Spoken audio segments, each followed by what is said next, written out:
Welcome to Stepping Into the Light with Julia Treat, a weekly podcast devoted to helping you open up to your own unique abilities so you can receive loving and supportive messages from your loved ones, angels, and guides. Hi, everyone. Thank you so much for joining me once again. Today, I'm going to talk about a really cool story, something that happened.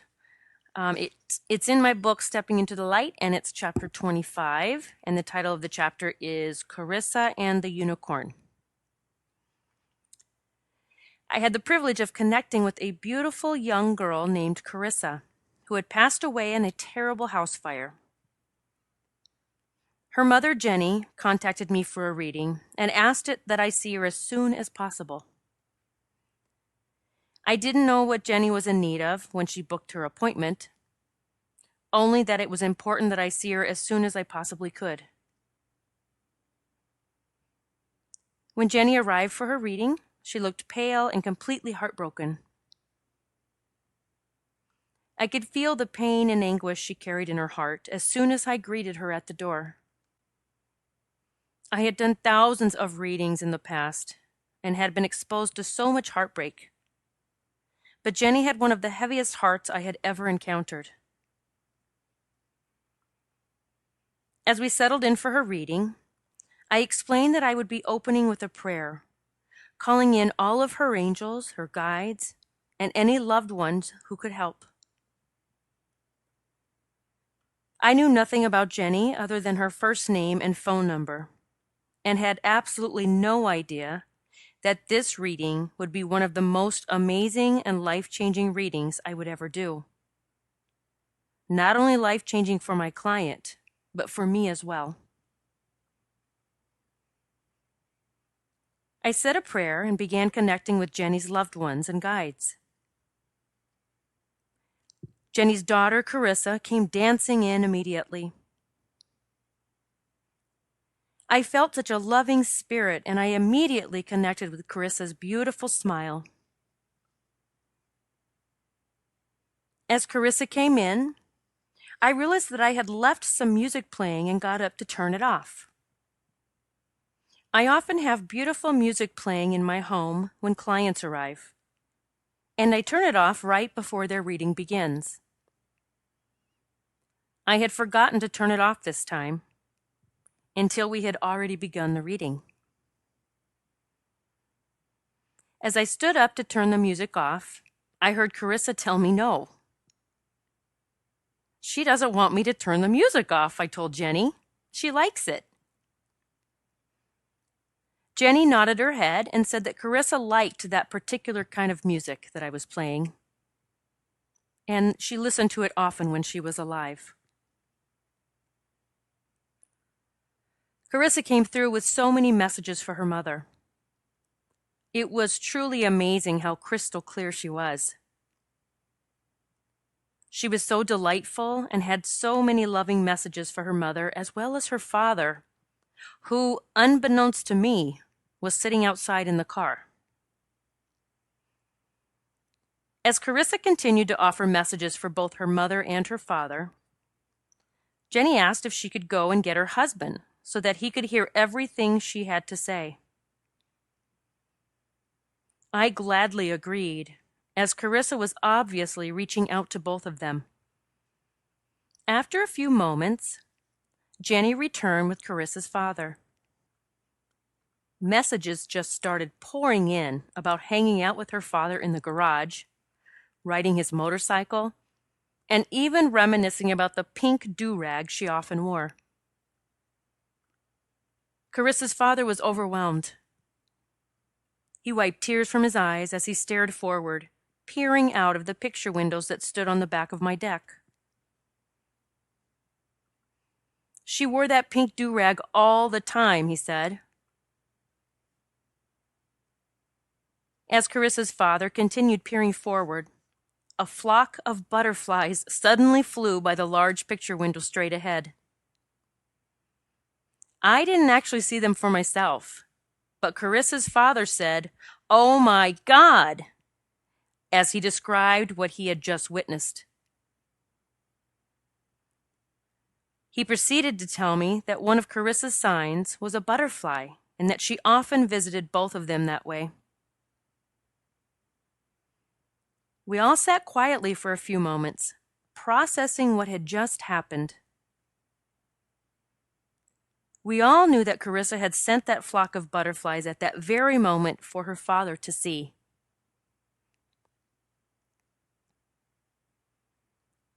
As the reading continued, I noticed Carissa's parents beginning to shift out of their despair.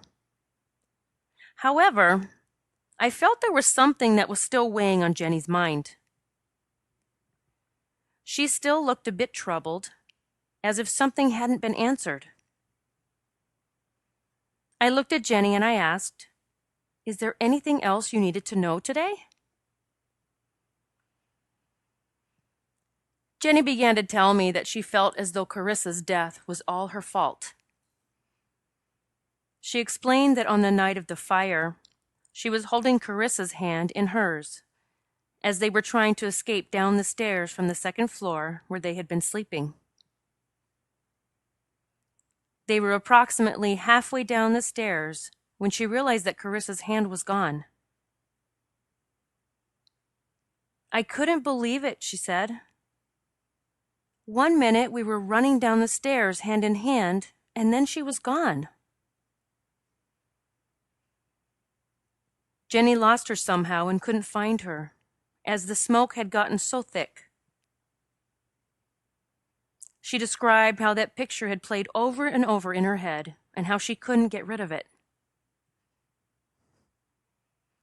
"It haunts me every single day," Jenny said.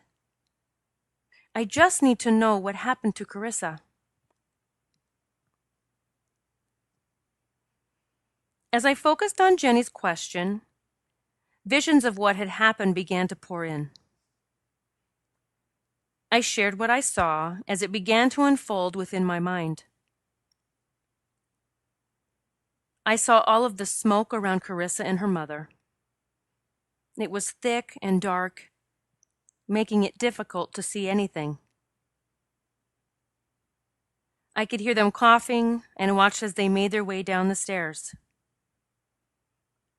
I saw Carissa's hand slip out of her mother's, and as it happened, 2 angels lifted her up and out of the smoke.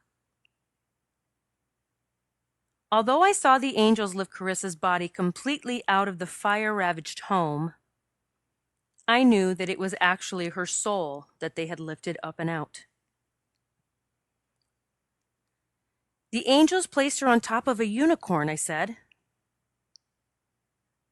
I continued telling Carissa's parents that I saw the unicorn take her up and away from the fire. She wasn't scared and she didn't feel anything, I told them.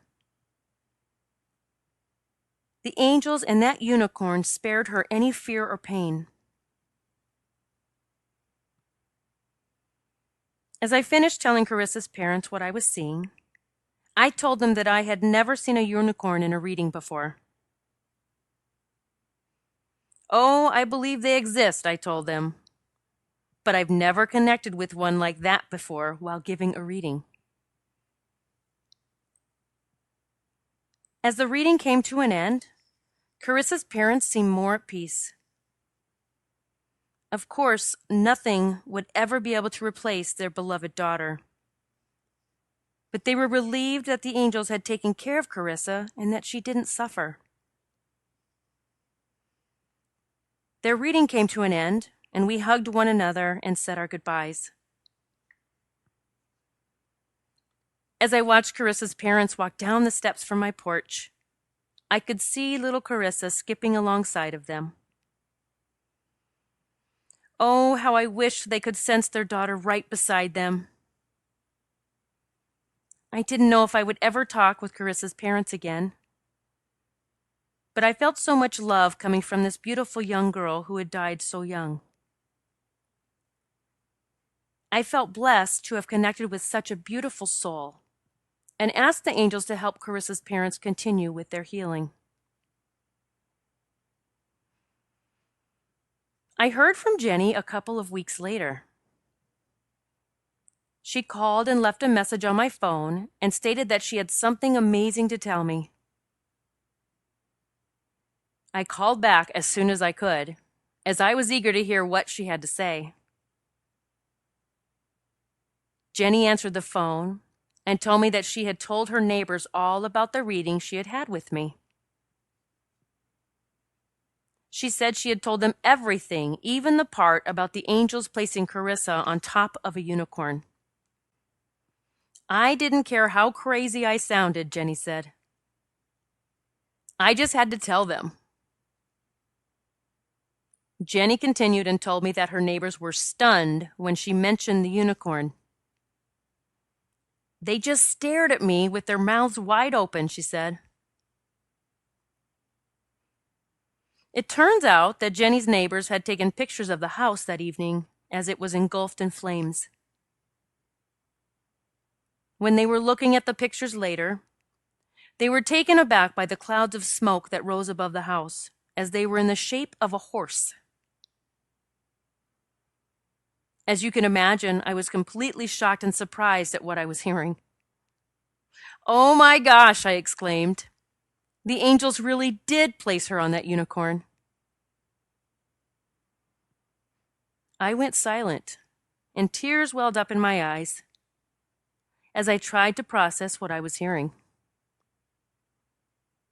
After a big, silent pause, I said, "Well, I guess unicorns really do exist." Jenny and I chuckled in amazement. This was just the validation Karisa's parents needed. The angels had stepped in and helped Karisa, placing her on her special unicorn. She had been spared any pain or trauma and had been whisked away to heaven. She was riding her unicorn all over heaven's green rolling hills and was spreading love and light everywhere she went. God bless all of you. Namaste. Thank you so much for listening to Stepping Into the Light. If you like what you heard, please share this podcast with your family and friends. And be sure to visit Julia's website at juliatreat.com to sign up for monthly cyber swag, including meditations, rituals, readings, and lots of other life-changing stuff straight to your inbox. It's free.